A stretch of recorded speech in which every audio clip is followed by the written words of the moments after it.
I'm gonna put a graphic on the screen that are people that are watching live on Facebook, Twitter, and YouTube right now. So these are the most five names that have come across my timeline.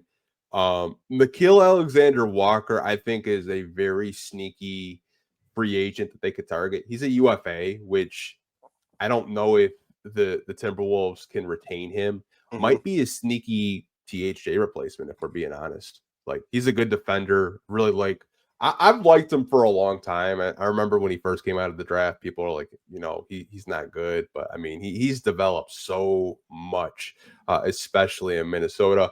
Bobby Portis, who I've been on the Bobby Portis train for a long time. He doesn't have a player option, so I don't know what's going to happen with the Milwaukee Bucks, especially the way they went out, and then Damian Lillard, going through blood clots, and then just having a really gruesome injury in that playoff series. I think it's a team to keep an eye on, especially with Brook Lopez. He's also going to be a free agent. Don't really know what he wants to do and how much longer he wants to play. So Bobby Portis could definitely be a player you keep an eye on. Naz Reid, I think we've talked about him before. Again, another guy on a player option. See a lot of Pistons fans talk about him in terms of possibly upgrading the front court. I think the only thing with him is him and Ron are going to have to kiss and make up if that ever did happen, or I don't know, maybe just getting a boxing Much needed therapy. Much needed therapy between them two. Yeah. One name that I've seen a little bit is Steven Adams, which man, the playoffs that he's had with the Houston Rockets, I saw a stat. He's like a plus 53 in net rating. I've always been a Steven Adams fan. I don't really know how much longer he wants to play in the NBA. He might want to go back to Houston depending on what happens in Game 7 with the Warriors. But like I've always low key been a Steven Adams fan. Maybe he's a guy that the Pistons look to get. I mean, you do need more size in the front court, and yeah, he's a guy that's really good at grabbing rebounds, setting screens. Good, underrated passer, by the way, too. And the final guy, I know, like when we did those like huge live streams with like Brandon and Sean, like I had mentioned like Miles Turner. Obviously, again, same situation with Nas. I think maybe him and Stu can play with some Legos. I don't know, but stretch five, he's going to be an unrestricted free agent as well. But I mean, these are just some of the names that I've seen Pistons fans just kind of comment on social media. But like, what do you kind of make of this list? And is there a player that really is piquing your interest right now? Bobby Portis, I like a lot. I think he's super underrated. He's a guy that's always given the Pistons problems whenever they play. Very active on the glass, has stretched his game out to be a jump shooter, even a three-point shooter at times when they need it. And he's even crafty enough to create his own shot. I like Bobby Portis' game a lot. I think it would really fit next to Duren. I think he fits that dog pound mentality perfectly, and he doesn't need any therapy like maybe Miles Turner and Nas Reid would need with his team.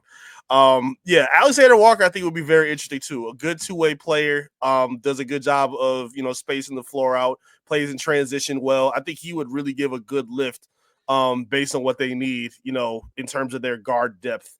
They need another creator. I just don't think it needs to be another guard, and I think a guy like him would be very sufficient. Especially, Tim Hardaway, I like a lot. He kind of got a little bit of the hero ball in him sometimes, which is a little frustrating to watch. So I think they're looking for somebody that can kind of rein that in a little bit better. And I think Walker would be a very good add. Nas Reid was the perfect name on this list until that fight happened. Like, that was just hilarious to watch because everybody on Pistons Twitter was saying the same thing. Like, all right, well, there goes Nas Reid in our free agency hopes. That's not going to happen anymore. So, I mean, he would still be a great fit. I love the way he plays. But I also think he would maybe be interested in what they're seeing in Minnesota's trajectory right now. To take down the Lakers and be one of those sneaky young teams that are really shocking a lot of people in the West with one of the brighter superstars in the NBA and Anthony Edwards. They got a lot of decisions to make, but I would definitely love Nas Reid in the Pistons. Steven Adams, I feel like he could be very sufficient. I feel like he would be one of those backup fives that would be a great replacement for a Paul Reed. One of the solid, most strong, players in the NBA. One of those gritty, dirty work guys that I think would embody Detroit basketball very well. I wouldn't mind that at all. And I really like Miles Turner's game. I just don't think he's going to want to come to a team like Detroit to be a backup. And I don't think the team is willing or ready to give up on Jalen Duren either. He's taken a lot of steps and strides, especially in the second half of the regular season. Had some pretty good breakout moments in the playoffs as well, even though it was a little up and down at times. I think he showed that, he can be that piece that the team needs, heading into the future. A great lob threat, a really good underrated passer, and made some good strides on defense as well. Even when he had to guard in space, he got some kind of cheap fouls where a lot of the Knicks were kind of running into him and throwing the ball up, which I just think is kind of a BS call. But, he needs to find a way to kind of, weather those storms and figure it out. And I don't know if having a Miles Turner next to him would really make much sense for either of them. I think Miles Turner is going to get a bag. I just don't see Detroit being the place to make it happen. He would be perfect if you didn't have Jalen Duren. If you had for whatever, if Duren or if Andre Drummond was on the team and he had to start, Turner would be the perfect replacement to get him out and then be that stretch five who can also play defense. But I think they want to see what they have in Duren, who's still only 21 years old. That kind of makes the most sense at this point right now. Yeah, I mean, I agree with you with the Duren assessment. I still think that there's something that the team wants him to work on. I think it's a mid range. I think if he had a good 12 to 15-foot jump shot, it would open so much with his game. I don't know if it's something that they're working on behind closed doors. I know you've taken videos of him working in the post like each pregame, but we very rarely see him shoot the basketball unless it's like late clocks situations. That's something I'm interested in. I know someone had asked, why do I feel that a Steven Adams or an Andre Drummond would want to play a third string center? I can't speak for Steven Adams that he would want to play that.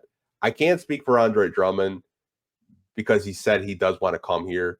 Mm-hmm. And he was kind of playing third string center in Philly. The only reason why he played is because Joel Embiid was basically playing on a torn meniscus. Right. And Ubicel, I think I'm saying his last name right. The kid from the FIBA World Cup, like they signed him, and he had his injuries. That's why Andre Drummond was playing third string center. I could see Drummond coming here though, especially because of the ties that he does have with the city of Detroit and the Pistons organization.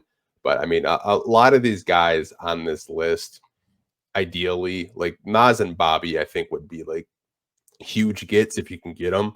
But I think you would have to make some money work out because a lot of your money is tied up with Cade, Stu, and Tobias. So you have to have conversations. Not saying like it's not possible for the Pistons to get these guys, but you're going to have to make some trades and maybe trade some guys, trade some vets that maybe you guys are cool with, maybe you're not. I think every fan is different.